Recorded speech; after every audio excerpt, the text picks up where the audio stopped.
दोस्तों, बात करूंगा आज मैं केले के उपाय कुंडली के अनुसार कब करने हैं और केले के उपाय को करने के बाद आपके जीवन में कैसे परिवर्तन आ सकता है। अक्सर जीवन में हम उपाय करते हैं वर्षफल के, जन्म कुंडली के, लेकिन जब हम कुंडली के बुरे ग्रहों के उपाय करते हैं दोस्तों, तो उसमें से भी हमें कोई ना कोई नेक असर जो है वो मिल जाता है। तो मंदिर में करने वाली डोनेशन या पानी में करने वाले जल प्रवाह के उपाय भी आपके जीवन को बदल सकते हैं। तो उसी में से हम बात करेंगे आज केले का उपाय, जो बेसिकली केतु के लिए हम करते हैं, कैसे आपके जीवन को ठीक कर सकता है और केले का उपाय किन लोगों को अपने जीवन में अपनाना चाहिए। एस्ट्रो गाइड मलिक में आप सभी का वेलकम, स्वागत। चैनल को सपोर्ट सब्सक्राइब कर लीजिएगा। दोस्तों, जब कभी आपके जीवन में कर्जा बढ़ता है, बीमारियां बढ़ती हैं, रोग ऋण और शत्रु बढ़ जाते हैं, तो हम कहते हैं कि कुंडली के अंदर केतु खराब है। कुंडली में केतु को छठा भाव जो है वो मिला हुआ है और छठा भाव कोई भी इंसान अपने जीवन में नहीं चाहता। कारण क्या है? कोई इंसान कर्जा नहीं चाहता, कोई इंसान रोग नहीं चाहता और कोई इंसान शत्रु नहीं चाहता। लेकिन जब हम इस संसार में कोई काम करते हैं दोस्तों, तो हमें एक व्यापार के रूप में कर्ज भी लेना पड़ता है दोस्तों, और ना चाहते हुए भी जब हम कर्ज लुटा नहीं पाते तो उसके पीछे पीछे हमारे शत्रु भी बन जाते हैं और शत्रु बनने के कारण हमारी हेल्थ भी कहीं ना कहीं खराब हो जाती है। कुंडली में केतु जो है वो आपकी संतान है। आपके वंश की वृद्धि को आगे बढ़ाने वाला कारक जो है वो केतु है दोस्तों। कुंडली में केतु जब कभी खराब होगा तो जीवन में आपका मान सम्मान, प्रसिद्धि जो है वो खराब हो जाएगी।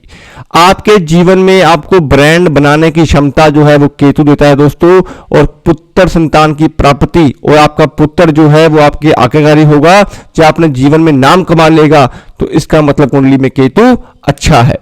आमतौर पे जब हम स्पिरिचुअलिटी की बात करते हैं, धर्म कर्म की बात करते हैं दोस्तों, दान पुण्य की बात करते हैं, तो उसके बीच में भी केतु का असर सबसे इंपॉर्टेंट होता है दोस्तों। सुबह का भोर वेला का जो टाइम होता है, सूर्य उदय से पहले पहले का जो टाइम होता है दोस्तों, वो भी केतु की संज्ञा में आता है। अक्सर बड़े उपाय हम नहीं कर सकते। बड़े उपायों की जगह पे अगर आप लाल किताब के छोटे छोटे उपाय भी कर लेते हैं दोस्तों, तो उससे भी आपको नेक उत्तम फल मिल जाते हैं। कुंडली में आपको ये देखना पड़ेगा कि कुंडली में आपका केतु कहां पे है।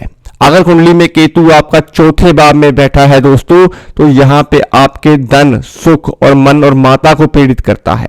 छठे भाव में है तो रोग उजागर करेगा, कर्जा बढ़ा देगा।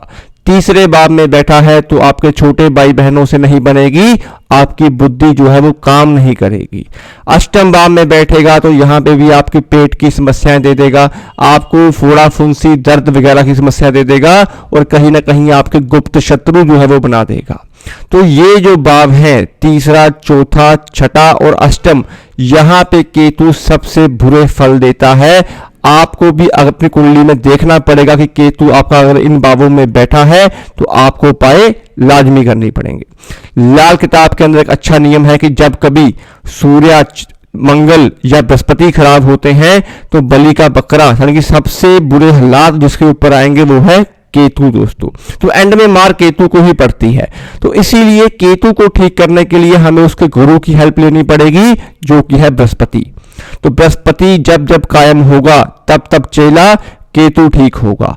तो इसीलिए जब तीसरे में केतु है, अष्टम में केतु है तो मंगल बद है, चौथे में केतु है तो माता का दिन है, छठे में केतु है तो वो नीच का है। अगर आप विदेश जाना चाहते हैं, अगर आपके पुत्र संतान की प्राप्ति नहीं हो रही, या आपका नाम मान सम्मान बढ़ नहीं रहा, तो इसका मतलब कुंडली में केतु खराब है। कर्जा हद से ज्यादा हो गया है, ब्याज के ऊपर ब्याज दे रहे हो, तो कुंडली में केतु खराब है।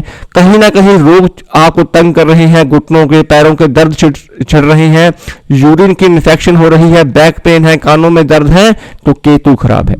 तो हमें सिंपल क्या करना है दोस्तों, हमें बृहस्पति को कायम करके केतु को मंदिर में पहुंचाना है। तो केतु का जो कारक फल है वो है कहीं ना कहीं केला, जब बनाना जिसे हम बोल देते हैं।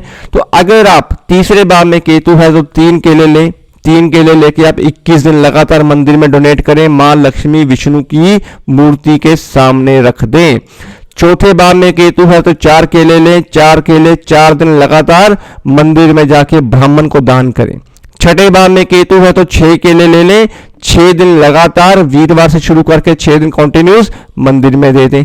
अष्टम भाव में केतु है तो आपको 8 केले 8 दिन लगातार मंदिर में देने हैं। कारण क्या है दोस्तों कि अष्टम भाव से हम केतु की दूसरी दृष्टि दूसरे भाव पे पड़ती है, छठे भाव से फिर केतु की दृष्टि दूसरे भाव पे पड़ती है और कहीं ना कहीं चौथे भाव में बृहस्पति उच्च के होते हैं।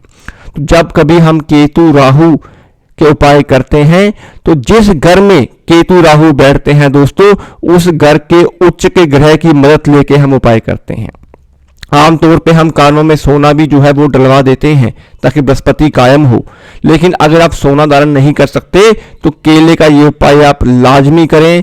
आपके मन का डर, वहम, पैसा, शोहरत आपको सब मिलना शुरू हो जाएगा अगर आप केले मंदिर में डोनेट करना शुरू कर देते हैं। सिंपल आपको जानना यह है कि वर्षफल में केतु कहां पे आया है और आपने कितनी मात्रा में केले लेने हैं। तो उम्मीद करता हूं दोस्तों केतु की ये वीडियो आपको अच्छी लगी होगी और केले का दान अगर आप मंदिर में करते रहेंगे आपको नेक उत्तम फल मिलते रहेंगे। दोस्तों आज के लिए दोस्तों इतना ही, मिलते हैं अगली वीडियो में किसी और टॉपिक के साथ। सभी मेरे भाई बहनों को जय श्री श्याम, जय श्री राम। अपना ध्यान रखें और खुश रहें। धन्यवाद दोस्तों।